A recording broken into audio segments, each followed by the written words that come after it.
I never thought I'd return to Grandpa Henry's farmhouse like this. Life has a strange way of pulling you back to places you thought you'd left behind, especially when someone you trust betrays you. It all started on a regular Saturday afternoon. I was sitting in my Colorado Springs office, just finishing a research report on water-saving methods for farms. That's when my phone buzzed. I almost didn't pick it up, but then I saw the name, Henry, my younger brother. We hadn't spoken much in the past few years.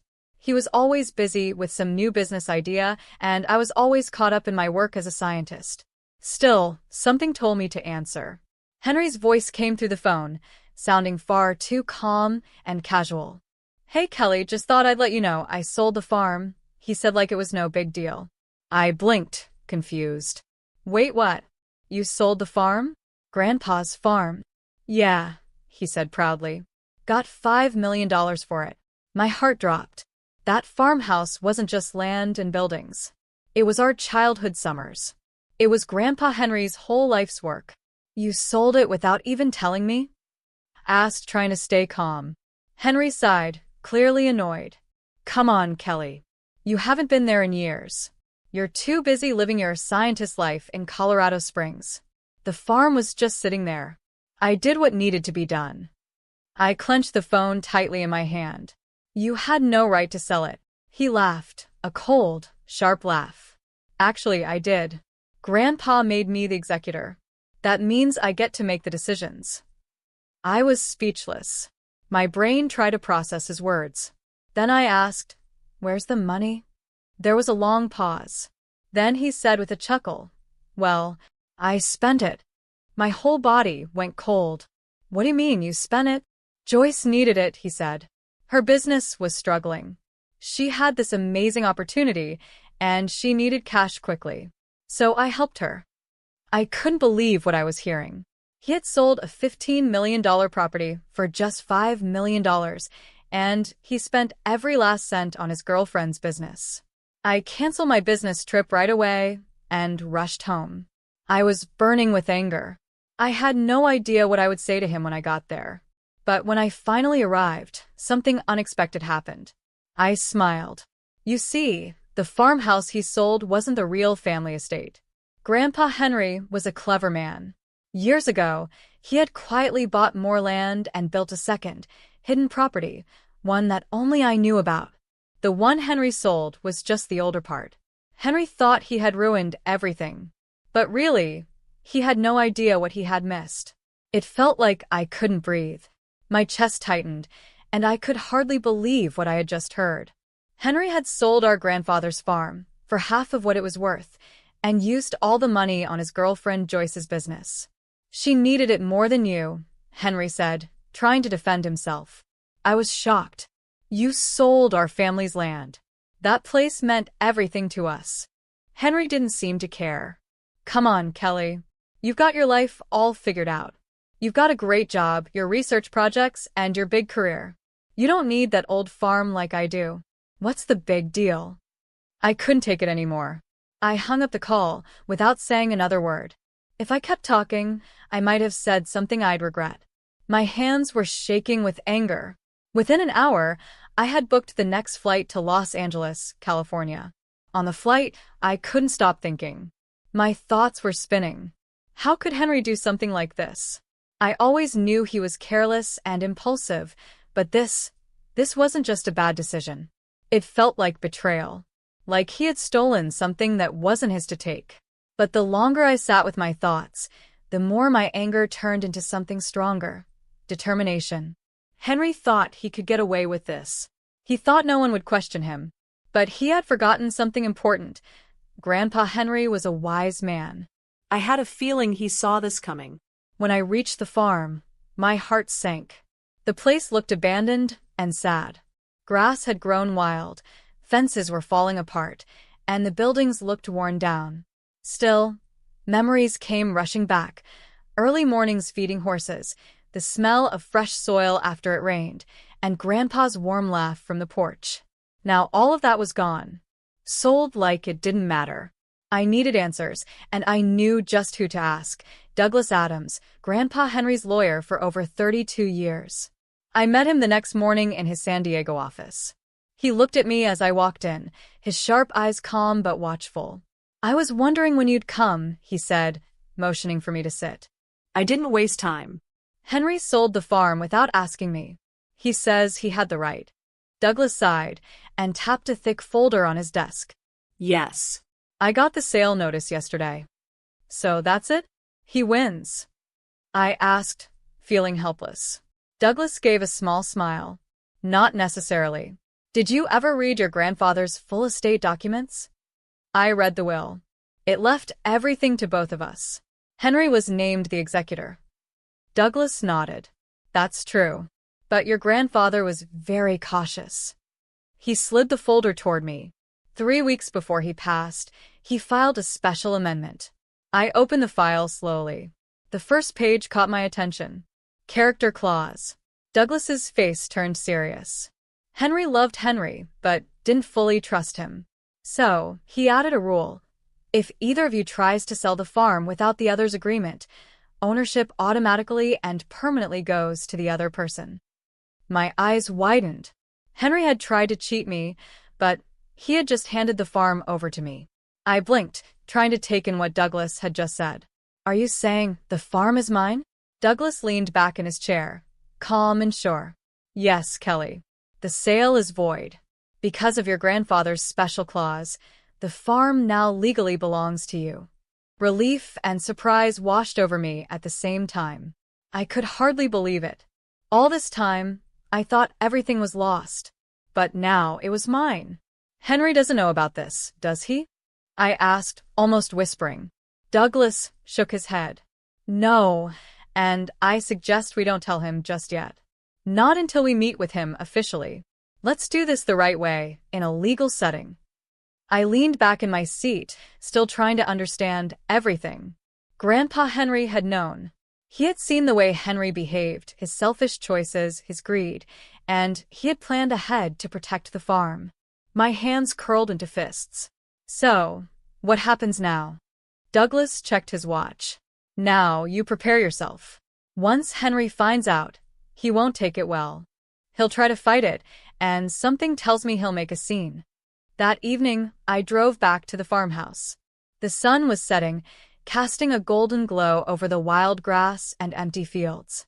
I stood there in silence, taking it all in. This land wasn't just dirt and buildings. It was my grandfather's life work. His love, his passion, everything he believed in. And Henry had tried to sell it all, for a quick payout and his girlfriend's failing business. I took out my phone. Tomorrow, Henry would find out the truth. He thought he had won. But he had no idea what was coming. The next morning, I woke up early. My mind was full of thoughts about what was about to happen. I knew Henry wouldn't handle it well. He had no clue that his so-called success was about to fall apart. By 9 a.m., I was sitting across from Douglas again in his office. Everything was set for a legal meeting. Henry and his lawyer were expected any minute. Douglas looked calm, like he had done this many times before. But I could tell. This case was personal. Henry showed up 20 minutes late, of course. He walked in with that same smug smile, wearing a fancy suit that he probably bought with the money he got from the farm sale. Joyce followed behind, looking bored and irritated. She didn't want to be there. His lawyer looked young, nervous, and clearly overwhelmed by it all. The moment Henry saw me, he smirked. "Wow, Kelly. Didn't think you'd care enough to show up."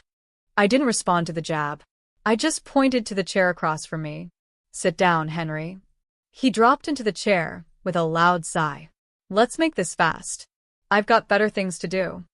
Douglas ignored his rude tone and cleared his throat. "Henry, I believe you already know Kelly has serious concerns about the sale of your grandfather's farm."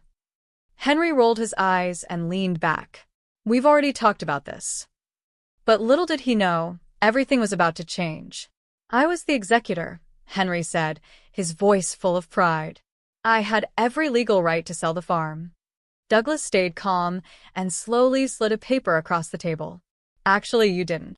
Henry frowned but picked up the paper anyway. As he read it, the proud look on his face disappeared. His smile faded, and his hands gripped the paper tighter. For the first time in years, I saw something I never expected from him. real fear.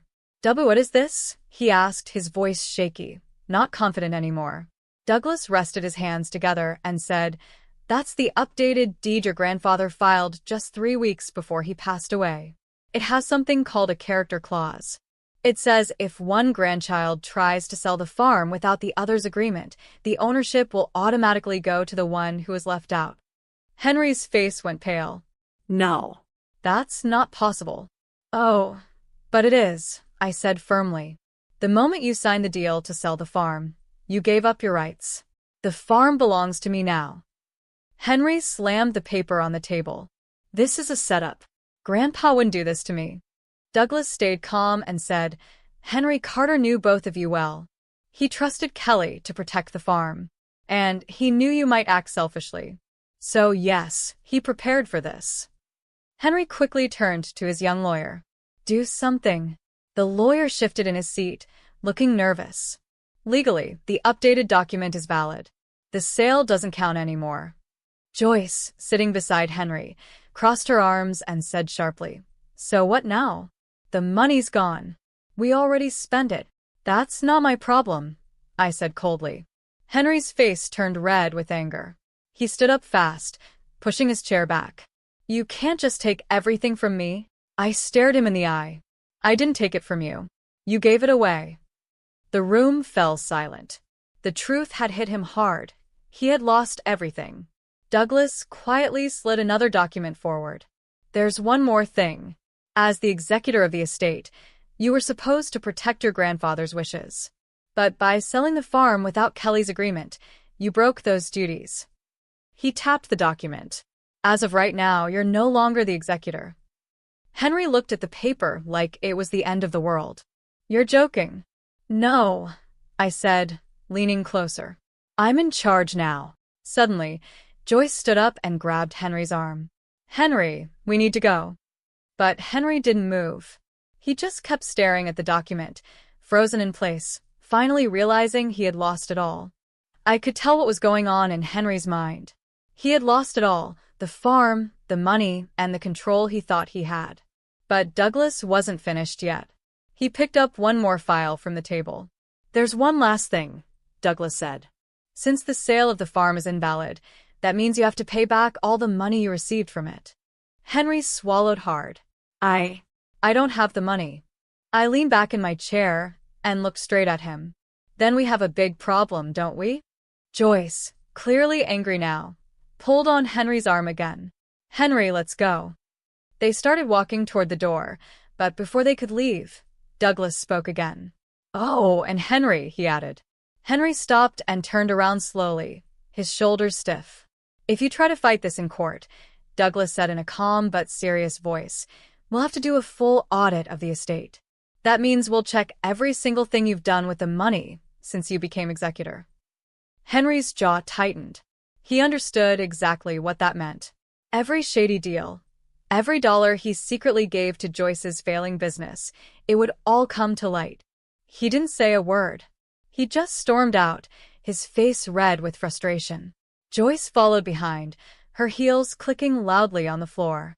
As the door shut behind them, I finally let out a long breath. It was over, or at least I thought it was. That night, I sat on Grandfather Henry's old porch, staring out at the land under the cool California night. The air was still, and everything was quiet. I should have felt peace, maybe even joy, but I didn't. Something didn't feel right. Henry was careless, yes, but not dumb. He had to know this could happen. He had to know Grandpa might have left something in place to stop him. So, why did he go through with it? Why was he in such a hurry? Then my phone buzzed. A message from Henry. "We need to talk." I stared at the text, my stomach twisting. This wasn't over. I looked at the message for a long time. A part of me wanted to ignore it. I had already won. The farm was legally mine. Henry had lost everything. But I knew my brother too well. He never walked away without a backup plan. Finally, I replied, "Meet me at the farmhouse. 1 hour." By the time I got there, the sky was dark, and the air smelled like rain was coming. The fences were still broken, the land still messy and overgrown. The farm had been left alone for too long. Henry arrived 10 minutes late. His SUV headlights cut through the shadows. He stepped out slowly. He looked different, tired, maybe even worried. Joyce wasn't with him. This time it was just us. He kept his hands in his pockets and avoided my eyes. You got what you wanted. I leaned on the porch railing. Did I? Henry gave a short, bitter laugh. Don't start with a speech, Kelly. You think you're the hero here? He waved his hand toward the land. You left.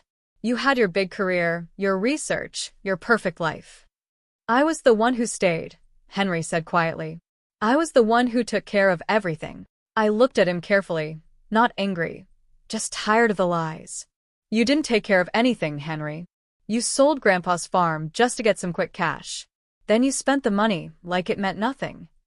His jaw tightened. I was trying to build something.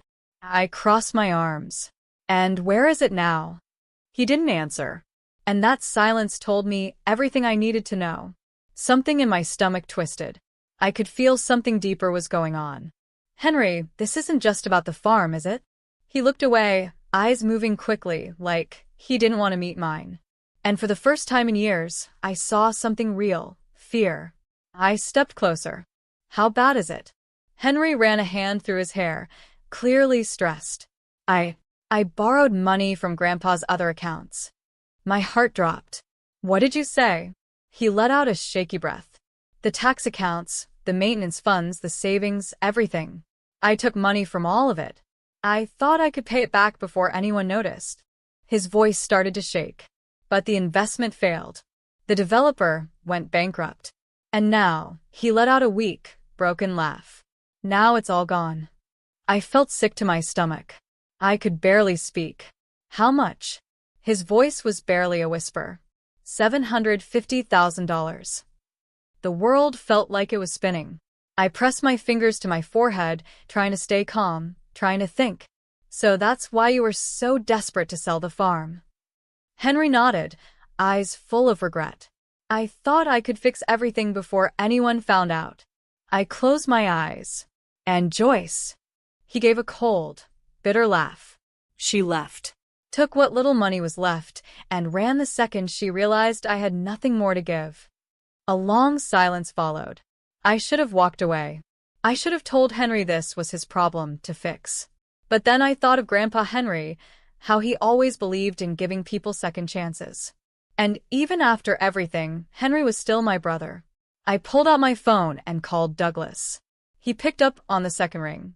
I need to see you, I said. Right now.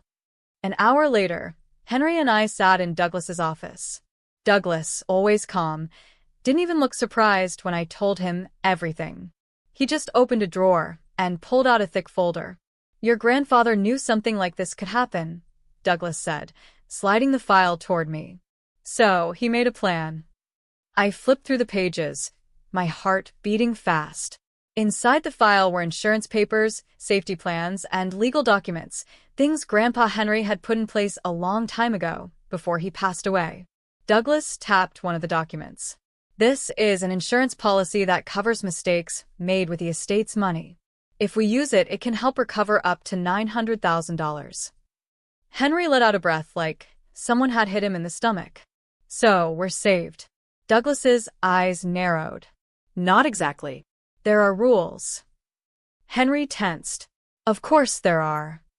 Douglas leaned forward. First, you must sign a paper saying you admit to misusing the estate's money. You have to officially take responsibility. Henry's body stiffened. And if I don't? Douglas's face stayed serious. Then Kelly will have no choice but to take legal action against you. That would lead to a full check of all the estate's money records.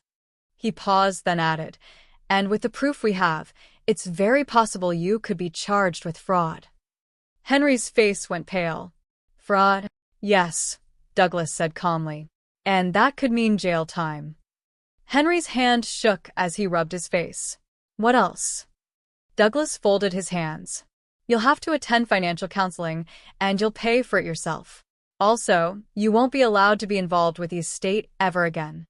Henry looked at me, his voice softer now. And you're okay with all this? I looked him in the eye. I don't want to see you in jail, Henry. But I won't cover up what you did. You have to face the results of your choices. For a moment, he didn't move. Then slowly, he nodded. Okay. Douglas pushed the paper across the table. Henry picked up the pen with shaking hands and signed it. And just like that, it was done. Outside, the night was quiet. We stood by Henry's car, looking at the lights of the city in the distance. He stared at the skyline and said softly, I don't know what to do now. I waited before answering. You start over. Henry gave a weak laugh. How? I looked at him closely. He was still the brother I had grown up with, the one who had lost his way chasing the wrong dreams. The farm still needs work, I said after a moment. You could help. He turned to me surprised. You'd let me? I nodded. You're still my brother, Henry. But this isn't about money anymore. If you want a second chance, you'll have to earn it. He didn't answer right away, but after a long pause, he nodded. Maybe, just maybe, it wasn't too late to fix what had been broken. The days after that meeting with Douglas were heavy. The air felt thick with silence, and both of us carried the weight of everything that had happened. I had spent so many years being angry at Henry. I truly believed he would never change. So seeing him now, quiet, unsure, and no longer acting like he knew everything, felt strange. We stood together on Grandpa Henry's farm, looking at the tall weeds, broken fences, and the old house that once used to be full of life. I hardly recognize it, Henry said softly. I glanced at him.